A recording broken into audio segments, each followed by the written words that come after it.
ನೀನು ನಾನಾಗಲಾರೆ, ನಾನು ನೀನಾಗಲಾರೆ. ನೀನಿಲ್ಲದೆ ನಾನಿಲ್ಲ, ನಾವಿಲ್ಲದೆ ನೆರಳಿಲ್ಲ. ನೆರಳು. ಗಿರೀಶ್ ಭದ್ರಗೊಂಡರವರ ಸಾರಥ್ಯದಲ್ಲಿ ನೆರಳು ಪ್ರತಿದಿನವೂ ಪರಿಸರ ದಿನವಾಗಲಿ.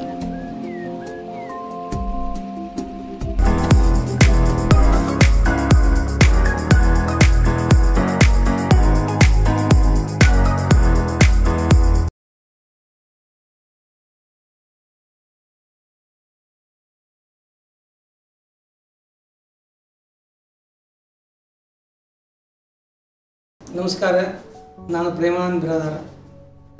ಇವತ್ತು ಒಂದು ವಿಶೇಷ ಜನರಿಗೊಂದು ಮಾಹಿತಿ ಕೊಡಲಿಕ್ಕೆ ನಾನು ಬಂದಿದ್ದೀನಿ. ಕಿಸಾನ್ ಪ್ರೆಸಿಷನ್ ಅಗ್ರಿಕಲ್ಚರ್ ಸಂಸ್ಥೆಯವರು ಒಂದು ನೆರಳು ಅಂಥೇಳಿ ಒಂದು ಕಿರುಚಿತ್ರವನ್ನು ಮಾಡಿದ್ದಾರೆ. ಯಾವ ಉದ್ದೇಶ ಇಟ್ಕೊಂಡು ಮಾಡಿದ್ದಾರೆ ಅಂದರೆ, ಗಿಡ ಮತ್ತು ನೆರಳು ನಮ್ಮ ಮುಂದಿನ ಪೀಳಿಗೆಯ ಭವಿಷ್ಯ ಸಲುವಾಗಿ ನೀರು ಎಷ್ಟು ಅವಶ್ಯಕತೆ ಇದೆ, ಗಿಡಗಳು ಎಷ್ಟು ಅವಶ್ಯಕತೆ ಇದಾವೆ, ಪ್ರತಿಯೊಬ್ಬರು ಗಿಡಗಳನ್ನು ಜೋಪಾನ ಮಾಡಬೇಕು. ಪ್ರತಿಯೊಬ್ಬರು ತಮ್ಮ ಮನೆ ಮುಂದೆ ಒಂದು ಗಿಡಗಳನ್ನು ಹಚ್ಚಬೇಕು. ಹಚ್ಚಿದ ನಂತರ ಅದನ್ನು ಹಾಗೆ ಅಲಕ್ಷ್ಯ ಮಾಡಿ ಜೋಪಾನ ಮಾಡಿ ಮುಂದಿನ ಪೀಳಿಗೆಗೆ ನಾವು ಇದರ ಬಗ್ಗೆ ಅರಿವು ಮೂಡಿಸುವಂಥ ಕಾರ್ಯಕ್ರಮ ಮಾಡಿದ್ರೆ ಬರುವಂಥ ದಿನಗಳಲ್ಲಿ ಮುಂದಿನ 20-30 ವರ್ಷ ಭಾಳ ಕಷ್ಟದ ನೀರಿಂದು. ಆದ ಕಾರಣ ಈ ಸಂಸ್ಥೆಯವರು ಸಾಕಷ್ಟು ಶ್ರಮಪಟ್ಟು ಹಗಲು ದುಡಿದು ಇದ್ರ ಬಗ್ಗೆ ಒಂದು ಅರಿವು ಮೂಡಿಸುವಂಥ ಕಿರುಚಿತ್ರ ತಯಾರು ಮಾಡಿದ್ದಾರೆ. ತಾವೆಲ್ಲರೂ ಇದನ್ನು ವೀಕ್ಷಣೆ ಮಾಡಿ ಅದರ ಬಗ್ಗೆ ಸಾಕಷ್ಟು ಅದರ ಬಗ್ಗೆ ವಿಚಾರ ಮಾಡಿ ಅಥವಾ ಅದರ ಬಗ್ಗೆ ನೀವೆಲ್ಲ ಅರಿತುಕೊಂಡು ಮುಂದಿನ ಪೀಳಿಗೆಗೆ ನಾವೆಲ್ಲರೂ ಕೂಡ ದಾರಿದೀಪವಣ ಅಂತೇಳಿ ಎರಡು ಮಾತು ಮುಗಿಸ್ತೀನಿ. ನಮಸ್ಕಾರ, ಧನ್ಯವಾದಗಳು.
ಯಾರಪ್ಪ ನೀವು?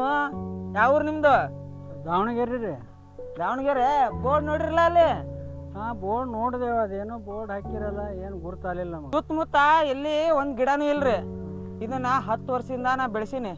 ಅದಕ್ಕೆ 10 ರೂಪಾಯಿ ಚಾರ್ಜ್ ಆಗ್ತದ ತಾಸಿಗೆ. ನೀವು ಕೊಡ್ಬೇಕು ನೋಡ್ರಿ ಅಪ್ಪ. ಆಯ್ತು, ಕೊಡೋನಲ್ರಿ. ಮತ್ತು ಇಲ್ಲಿ ಎಲ್ಲ ತಿರುಗಾಡಿವಿ. ಎಷ್ಟು 1 ಕಿಲೋಮೀಟ್ರ್ ಸುತ್ತಮುತ್ತ ಎಲ್ಲಿ ಗಿಡ ಇಲ್ಲ. ಮತ್ತು ಈಗ ಅನಿವಾರ್ಯ ಪರಿಸ್ಥಿತಿ, ಮತ್ತು ಈ ಬಿಸಿಲು ತಡ್ಕೊಳ್ಳೋದು ಆಗಲ್ಲ ನಮಗೆ. ಅದಕ್ಕೆ ಮತ್ತು ಏನು ಅನಿವಾರ್ಯ ನಾವು ಕೊಡಬೇಕು. ಆಯ್ತು, ಒಂದು ಸ್ವಲ್ಪ ನೆರಳಾಗಿಂದ ಸ್ವಲ್ಪ ಹೊತ್ತೇರಿಂದ ಇದು ಮಾಡ್ತೀವಿ, ಕೂತ್ ಹೋಗ್ತೀವಿ. ಮತ್ತೆ ಸರಿ ಸರಿ, ಕೊಂಡ್ರಿ. ನೀವು ನಿಮ್ಗೆ ತಿಳಿತಿಲ್ಲ ತಮ್ಮ? ಶಿವ ಬಲ್ಲವನ್ಯಾರು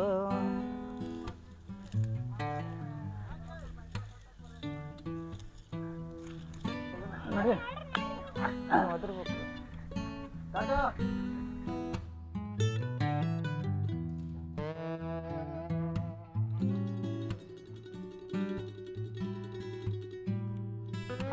ಬಂದ್ರಿ.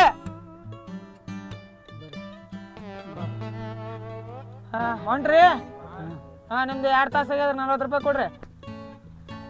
ನಿಮ್ದು ತಾಸು ಇಲ್ರಿ? 1 ತಾಸು ಆಗ್ಯದ. ಹಾ ಚಿಲ್ಲರ್ ಇಲ್ರಿ? ಇಲ್ರಿ ಚಿಲ್ಲರ. ಏನ್ರಪ್ಪ ಚಿಲ್ಲರ್ ಹಣೆ ಬರ.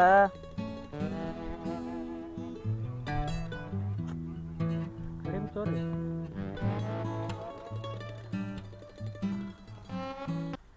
ನಡೀಮ್ರೇನು? ಹಾ 1 ನಿಮಿಷ ನಿಂದ್ರಿ.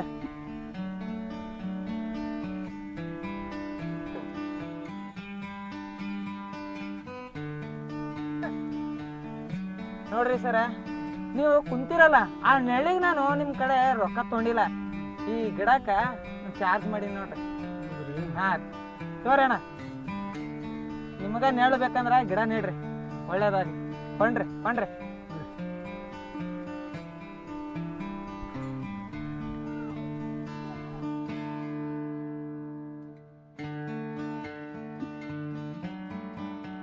ರೊಕ್ಕ ಕೊಟ್ಟು ನೀರು ಆಕ್ಸಿಜನ್ ತಗೋತಾರ.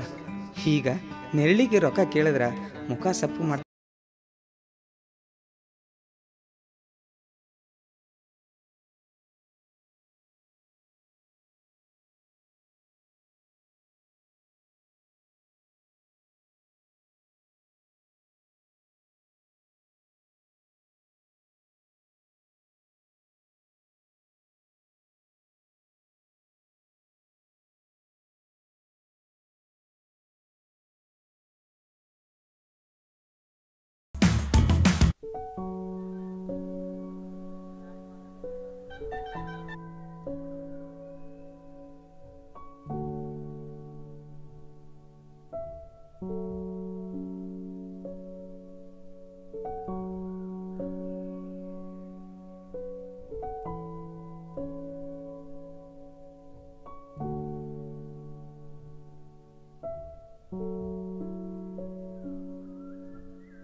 ಬರ್ರಿ ಸರ್, ಬರ್ರಿ. ನಮಸ್ತೆ. ಇವರೇ ಸಂಸ್ಥಾಪಕರು ಸರ್. ಸರ್ ತಾವು ಎಲ್ಲಿಂದ ಬಂದಿರಿ ಸರ್? ನಮ್ಮದು ದಾವಣಗೆರೆ ಸರ್. ಹಾಂ ದಾವಣಗೆರೆಯಿಂದ ಈ ಕಡೆ ಎಲ್ಲ ಬಿಜಾಪುರದೆಲ್ಲ ಐತಿಹಾಸಿಕ ಸ್ಥಳ ನೋಡ್ಕೊಂಡು ಹೋಗಕ್ಕೆ ಬಂದಿದ್ದೀವಿ. ಆದರೂ ವಿಪರೀತ ಬಿಸಿಲು ಸರ್. ಬಿಸಿಲು ಸರ್. ಅದಕ್ಕಾಗಿ ನಾವು ಒಂದು ಯೋಜನೆಯನ್ನು ಮಾಡೀವಿ ಸರ್. ಅದೇ ಒಂದು ಗಿಡಗಳನ್ನು ಆರೈಕೆ ಮಾಡಬೇಕು ಅನ್ನುವಂಥ ಒಂದು ವಿಚಾರ ಇಟ್ಕೊಂಡು ಇದನ್ನು ಮಾಡಿದ್ದೆ ಸರ್. ಈಗ ನೀವು ನಮಗೇನು ಡೊನೇಟ್ ಮಾಡ್ತೀರಿ ಸರ್ ಗಿಡ, ಈ ಗಿಡವನ್ನು ನಾವು ಈಗ ಅನಾಥ ಗಿಡ ಅದು ನೀವು ಹಚ್ಚೋಕ್ಕಾಗೋದಿಲ್ಲ. ನೀವು ನಿಮ್ಮ ಸ್ಥಾನಕ್ಕೆ ಹೋಗ್ಬೇಕಾದ್ರೆ ಟೈಮ್ ಹಿಡಿತದ. ಆ ಸ್ಥಾನ ನಾವು ಎಲ್ಲಿ ಅವಕಾಶ ಅದ ಹಚ್ಲಾಕ ಅಲ್ಲಿ ಆ ಗಿಡವನ್ನು ಹಚ್ತೀವಿ ಸರ್, ನಿಮ್ಮ ಹೆಸರು ಮೇಲೆ. ಇಲ್ಲಿ ನಾವು ರಿಜಿಸ್ಟ್ರೊಳಗೆ ಎಂಟ್ರಿ ಮಾಡ್ಕೋತೀವಿ ತಮ್ಮ ಹೆಸರು, ದಿನಾಂಕ ಎಂಟ್ರಿ ಮಾಡಿಕೊಂಡು ಎಲ್ಲಾದ್ರೂ ಅವೆಲ್ಲ ಲಭ್ಯತೆ ಆದ್ರೆ ಗಿಡ ಹಚ್ತೀವಿ. ಹಚ್ಚಿ ಅದ್ರ ಲೈವ್ ಲೊಕೇಶನ್ ನಿಮಗೆ ಕಳಿಸ್ತೀವಿ.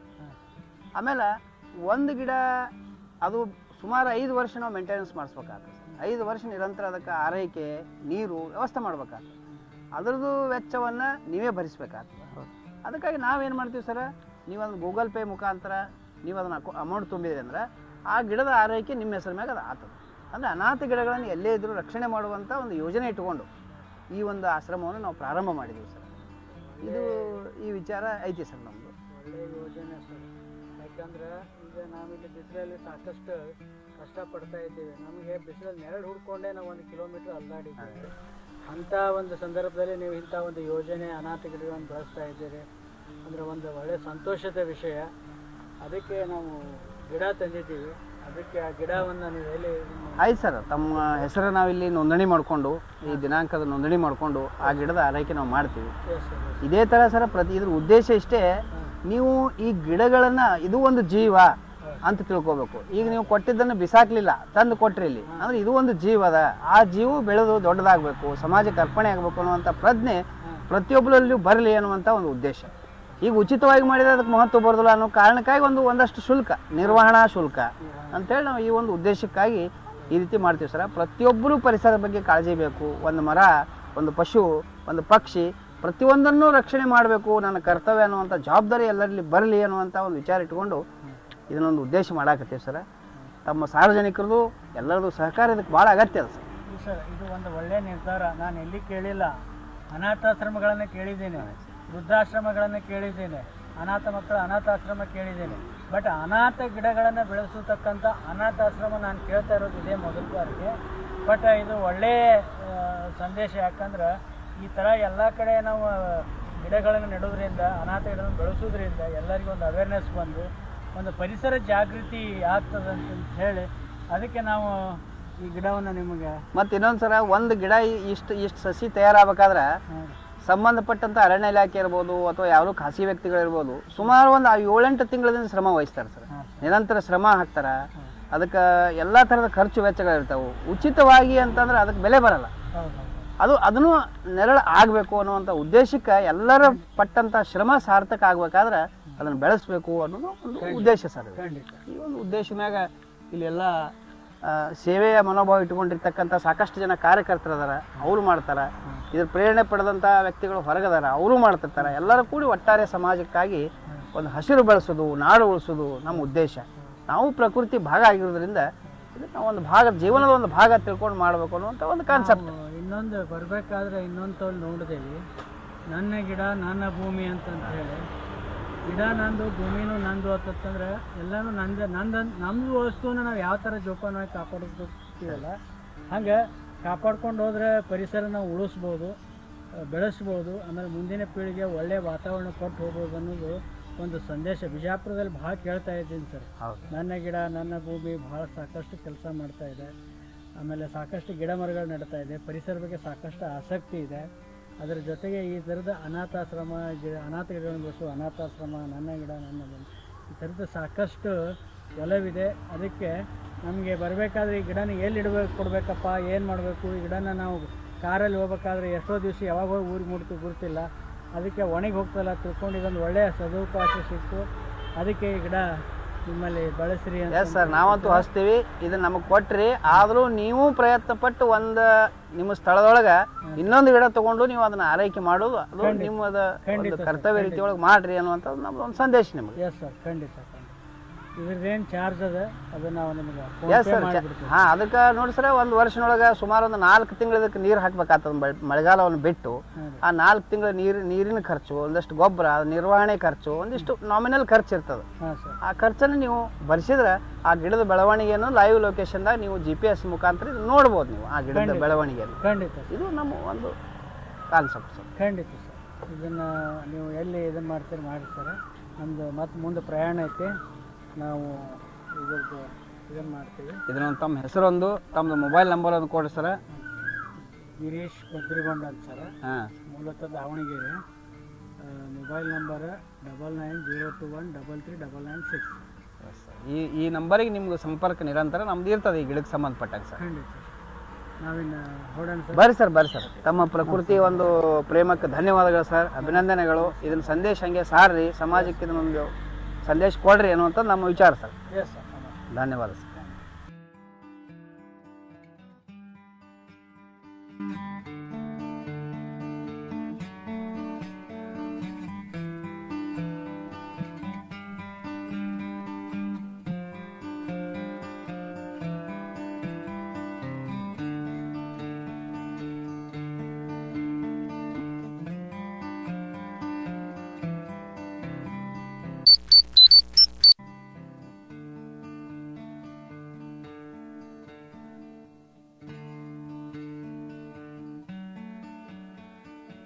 ಹಲವು ವರ್ಷಗಳ ಹಿಂದೆ ನೆಟ್ಟ ಪುಟ್ಟ ಗಿಡ ದೊಡ್ಡ ಮರವಾಗಿ ಬೆಳೆದು ಪ್ರಾಣಿಗಳಿಗೆ ಆಸರೆಯನ್ನು, ಮನುಷ್ಯರಿಗೆ ನೆರಳನ್ನು ಕೊಟ್ಟ ಮರವನ್ನು ನೋಡಿದ ಸಂತೃಪ್ತ ಭಾವನೆ. ನೋಡಿದ್ರಲ್ಲ ಸ್ನೇಹಿತರೆ, ಪ್ರತಿಯೊಬ್ಬರಿಗೂ ಪ್ರಯಾಣ ಮಾಡುವಾಗ ಈ ಅನುಭವ ಆಗಿರುತ್ತೆ. ದಣಿವು ಆರಿಸ್ಕೊಳ್ಳುವುದಕ್ಕೋ ಮಾರ್ಗ ಮಧ್ಯದಲ್ಲಿ ಊಟ ತಿಂಡಿಗಳನ್ನು ಮಾಡುವಾಗಲೂ ಮರದ ನೆರಳನ್ನು ಹುಡುಕೊಂಡು ಹೋಗ್ತೀವಿ. ಯಾರೋ ನೆಟ್ಟ ಗಿಡ ಆ ಕ್ಷಣದಲ್ಲಿ ನಮಗೆ ಆಸರೆ ಆಗುತ್ತೆ. ಪ್ರಾಣಿ ಪಕ್ಷಿಗಳಿಗೆ ಶಾಶ್ವತ ಜೀವತಾಣ ಆಗಿರುತ್ತೆ. ಎಲೆ, ಹೂವು, ಕಾಯಿ, ಹಣ್ಣು, ಆಹಾರ, ಕಟ್ಟಿಗೆ ನೀಡೋ ಕಲ್ಪವೃಕ್ಷವಾಗಿರುತ್ತೆ. ಅಂಥ ಕಲ್ಪವೃಕ್ಷಗಳು ಮನುಷ್ಯನ ದುರಾಸೆಗೆ ಬಲಿಯಾಗ್ತಾ ಇದ್ದಾವೆ. ಇದು ಹೀಗೆ ಮುಂದುವರೆದರೆ ಕುಡಿಯೋ ನೀರಿಗೆ ದುಡ್ಡು ಕೊಡೋ ಹಾಗೆ ಮುಂದೊಂದು ದಿನ ಮರದ ನೆರಳಿಗೂ ದುಡ್ಡು ಕೊಡೋ ಅನಿವಾರ್ಯತೆ ಬಂದರೆ ಆಶ್ಚರ್ಯ ಪಡಬೇಕಾಗಿಲ್ಲ. ಮರವೆಂದರೆ ನನಗೆ ಮರಕೋತಿ ಆಡಿದ ನೆನಪು. ಮರವೆಂದರೆ ನನಗೆ ಜೋಕಾಲಿ ಜೀಕಿದ ನೆನಪು. ಮರವೆಂದರೆ ನಿಮಗೆ ಏನು ನೆನಪಾಗುತ್ತೆ? ಕಮೆಂಟ್ಸ್ ಮುಖಾಂತರ ತಿಳಿಸ್ತೀರಲ್ವಾ?